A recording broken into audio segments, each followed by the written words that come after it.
On WHTL, are you ready? From the deepest woods to the open waters, from the rocky trails to the snowy tracks, if that happens outdoors, we're talking about it. From fishing to hiking to hunting to trail riding, we cover it all. Brought to you by Prudlick Service Station, Holden Sporting Goods, Black River Express, Moe Hardware, the Strum Rail Riders, the Elk Ride and Gun Club, Triplo County Economic Development and Tourism, and the Associated Conservation Clubs with Triplo County. So tighten up your boots, check your hook, and fire up the engine. The adventure starts now. That's right, everybody. It is Thursday. It is time to get outdoors, and I'm joined by someone who's joined me many times before. Junior Prudlick, how are you this morning, sir? Doing great, Brian. How are you doing? Not too bad. We were just talking about all this rain and change of weather going on. And yeah, you're in Wisconsin. Yep, blinking is going to change, right? Yep. So, well, what's going on in your world? We've got the leaves are changing, autumn's coming, all that fun stuff, and I'm sure you got a lot up your sleeve today. Well, it's getting that time of year where we start talking about trapping. It's there right now is the time that everybody should be doing their prep work and things like that, getting their traps ready and making sure all the gear is cleaned up and in order, and start getting that property lined up, talk to the landowners and things like that. If you need a class to go trapping, anytime you want to start trapping, you have to have a trapper's ed certification if you're going to trap on your own. We do have a mentored trapping law in Wisconsin where you can take a young person. Well, it doesn't have to be a young person. It's just like or a lot like the mentored hunting law, where if you haven't trapped before and you can go with somebody experienced, you can buy a mentor trapping license. I believe it's like $5, and then you can go with a mentor. Okay. And if you're over 16, you can do that for 2 years, and then we expect you to take the trapper's ed class and become a trapper on your own. But as a kid under 16, before we had this law passed, before that, no kid could set a trap anywhere. Oh. And the only way they could set a trap is become certified. Well, I've been a certified trapper ed instructor since about 2007, and I've seen a wide variety of kids come through the classes. I've seen 9-year-olds that could just as well teach the class because they know so much about it. They've been immersed in trapping their entire lives. But I've also seen 11, 12, and 13-year-olds that they were just plain lost. Yeah. What we came to work on is this mentored trapping law so that the parents could take the kid out. The kid can set a trap as long, and they have all the benefits of being a trapper as long as they're with their mentor, usually a parent or a grandparent or older brother or whatever. And I've really seen the benefit of the kids coming through the class. We're not seeing as many young kids coming through the class. They're not coming through 8, 9, 10 years old because now they can trap with mom, dad. And I do say mom with a strong emphasis on mom, because women have become the largest population of people that are getting into trapping in Wisconsin. Really? Oh, it's amazing. A week and a half ago, it'll be 2 weeks this Saturday, we had our Wisconsin Trappers Association rendezvous up in Anago. And every once in a while, when I was going among the vendors and talking to people, I would just stop and look around. Now, 2007, 2008, when I was getting into this in the WTA more regularly, you used to see the guy coming to buy stuff for trapping, his lure, his bait, and things like that. And the young lady or the mom or whatever was just there. She was being dragged along. She was looking at the crowd and she wasn't paying attention to anything trapping. Now I would say within that crowd, it was at least 40% women, and they were dragging the guys. Come on, we got to see this. Really? We have, it's been such a turnaround. It is fun to watch. It's just totally amazing. The reason it's happened is because the Wisconsin Trappers Association has sponsored a women's trap camp. Okay. complete women, no men allowed. Even the game warden. And the game warden actually from Trempealeau County has come to these classes to teach the laws. They don't even allow men game wardens in there. Oh, wow. So it's all instructors. It's set up by the women. The women feel comfortable learning there. And I think if I talked to, her name is Jenna Malinowski. She is the lead of the women's trap camp. She's the one that organized the first one with our blessing. And she has said they have like 150 women on the wait list. Really? Really. When they open a class up for 30, it'll usually close in like 30 minutes, less than an hour. Wow. So That's a good thing. That's a great that is thing, a fantastic thing. And they come in as a group. They're very passionate about it.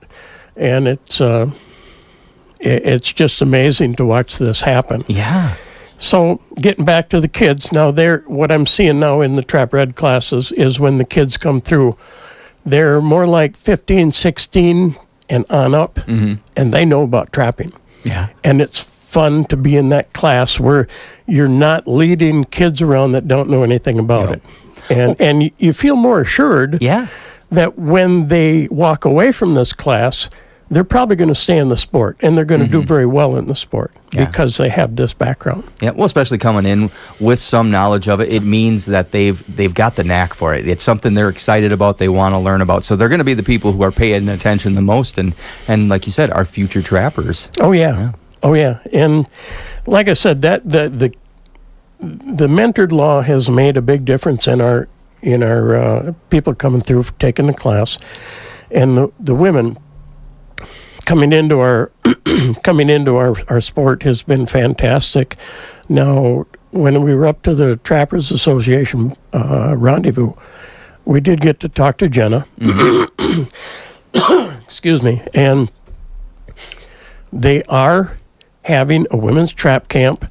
She is helping them get started in Indiana. Oh, wow.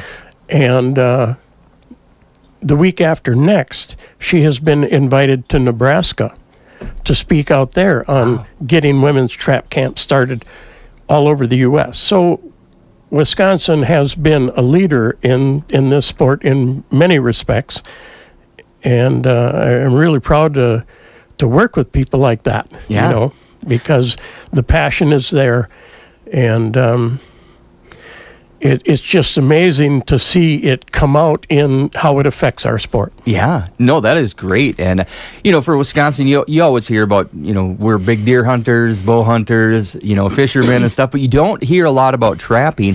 What are some of the animals you can trap? I know you can do beaver and many, many more. What are some of the seasons for these animals if people are interested? You got the whole list. Well, we can start with raccoon. Raccoon has a unusual season because we have a resident and non-resident season opener. Oh. The season opener for residents is October 18th, and it runs till February 15th. The non-residents cannot trap until November 1st. The other thing I want to say is, years ago, we used to have a reciprocal effect with other states that had Trappers Ed class. If our trappers could trap there, their trappers could trap here. We ended up with problems. And even at close as Eau Claire a few years ago, there was a problem with a non-resident trapper. Not that they did anything wrong. It's just that, I shouldn't say it. When the game wardens checked the trap site, everything they had done was legal. The only thing they had done questionable was use a different style of bait. So now in Wisconsin, non-residents can only trap in Wisconsin if they have taken a Wisconsin Trappers Ed class. Okay, getting back to the seasons, mink and muskrat, they go from, in the north zone, they go October 18th to April 15th. Central zone is October 25 to March 22nd. South zone is November 1st to March 15th. And with muskrats and mink, we have what's called the Mississippi zone. We have the same thing with beaver. And because of the water trapping, that runs November 10th to March 8th.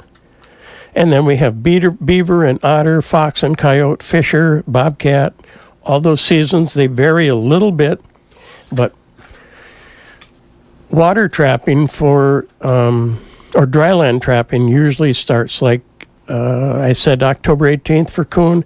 October 18th is the opener for fox and coyote. It is also the same opener for fisher and bobcat. All those are considered dryland species. All right. And as far as water trapping, that opens generally on November 1st.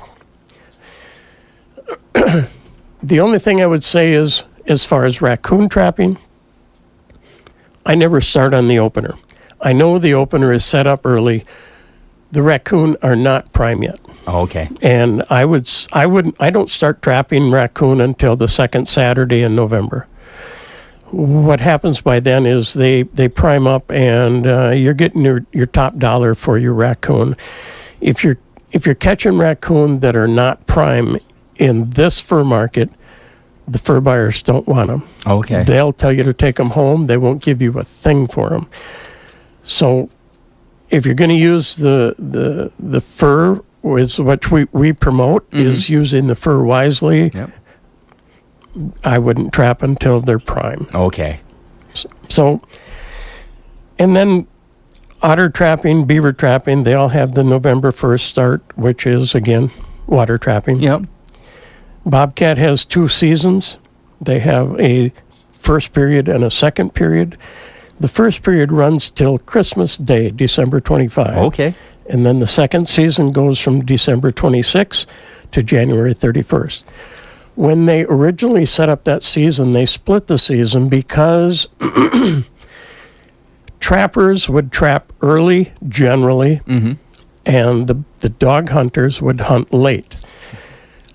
The logic surprises me, but the logic for it is that the bobcat hunters want to make sure that they put their dogs on a bobcat. In the snow, they can see the tracks. Yeah. Okay, so that was the logic for second season for hunting with dogs.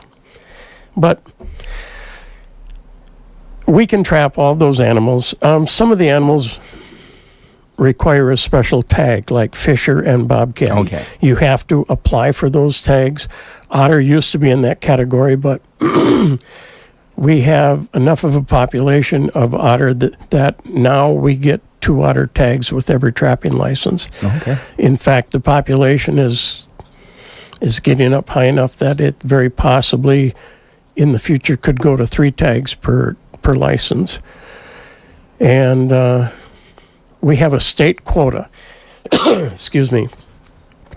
There is a statewide quota of, I believe it is 2,200 Okay. otter caught in the state. And once we get up close to that, the DNR will shut the season down. So we have to report our otter kills, Okay. even if it's an animal that you were not targeting. If you're just trapping beaver, you don't have a otter tag, or you should have, but okay, say you've already caught your 2 otter, and you're trapping beaver and you catch a 3rd otter, you simply call the DNR, a local warden, and let them know about it.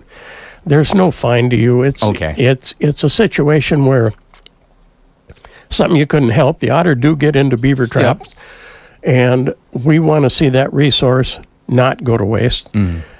So you call your local warden. He'll come out, check your site. That's the other thing.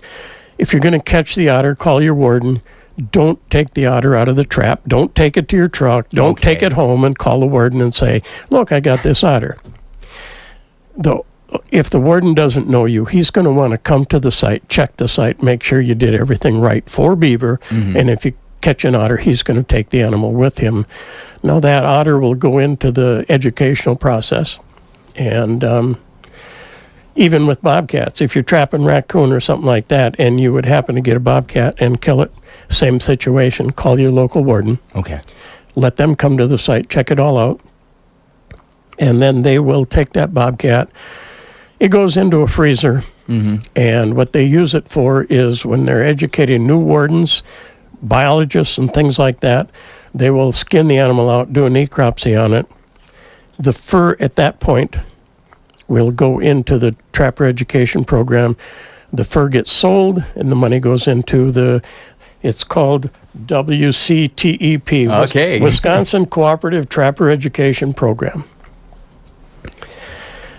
So yeah, it's a wonderful sport. Yeah. It takes some effort. It gets you outdoors, and it can be done at just about any age. Mm-hmm. I know a person that took my class in Fall Creek. He just blew my mind because he drove in with a big 3/4-ton Dodge pickup. The first thing he did is use some brackets, lifted a wheelchair out and set it on the ground. He crawled out of the Dodge pickup into his wheelchair. He was taking that trapper ed class, and he was going to figure out how to set traps. And like I said, he blew my mind. Yep. He was so set up to get it done. He had a goal, and he was gonna make that goal. Oh, that's awesome. Those are the kind of stories I like to hear. Oh yeah, and it, I've seen different people that have rigged up tools that are like 4 feet long because they can't bend over. So they're working with these tools, but they're getting the job done. They're still out there enjoying it. Yeah, that's great. If people want to find out more about trapping or find some resources on there, is it the Wisconsin Trappers Association the best place to go to? Or that is your best start. Okay. And you can go to the Wisconsin Trappers Association website. It is WISTRAP, wistrap.org. O-R-G. Yep. Okay. Yep. And that's the place to get started. And it'll give you, even if it doesn't answer your question, it'll give you names of people you can ask. Mm-hmm. And my name's on that website too. Okay. So if they want to reach out to you, they can find your information there. And Absolutely. Yeah. My name, I'm the Trapper Education Coordinator for this district. The Wisconsin Trappers Association has 11 districts in the state of Wisconsin. We in this district are District 5. We have 6 counties. Okay. That the Trapper Education classes kind of go through me. I find out when they are, where they are, and help promote them. Like right now, the closest and the next Trapper Education class will be in Arkansas over in Pepin County. Okay. And that'll be on the 27th and 28th of September. I think Bill is still taking registrations, and if somebody wants to get into that class, now's the time. Okay. There's another class coming up in Willard, and that is a class primarily for veterans. Okay. And it's at Camp Victory. Now, they were going to have the class, I believe, next weekend, but the guy that is running the class, teaching the class, was in a real bad car accident. Oh, no. Just day before yesterday. So they have moved it back to October 17th, I believe it is. Okay.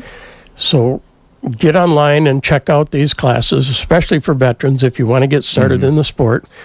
Camp Victory would be a great place to start. I think they only have like 5 or 6 people signed up for the class.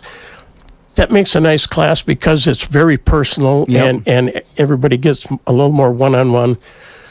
But they're there. Sign up for them, and we're happy to have people come to the class and learn about a fantastic sport. Yeah, that is so great. Well, is there anything else you want to cover before we get going? I think we covered a lot of the bases. Oh, yeah. Yep. Just don't be afraid to reach out. I'm willing to take questions all the time, and, well, we're there for that reason. We want to see the sport move on for next generations. Yeah, and I suppose if they got problems with raccoons and stuff, they can call you too, I bet. Maybe. Yeah, to an extent, you don't want everyone calling you. Well, no, I do it. I do it quite often. Okay. But what I hate is if I have to drive a long distance, I almost have to charge. Yep. Because gas has gotten so expensive. Right around the community that I live in Strum, I do it quite regularly for the residents there and things like that. In fact, for the village, I've taken out beaver out of the lake in Strum and the river around there because of the damage problem. Yeah. But if I have to drive a long ways, unfortunately, I have to charge. And if they're going to call for me, I hope they understand that. Yep, no problem. Well, Junior, thank you so much for joining me today. We've been talking with Junior Prudlick here on Get Outdoors. Thank you so much, sir. Thank you, Brian. It's fun to be here. Yep. Want to go hunting but not sure how to get started? The Wisconsin DNR has you covered. Before you buy that Blaze Orange, visit dnr.wi.gov. You'll find everything you need to get started.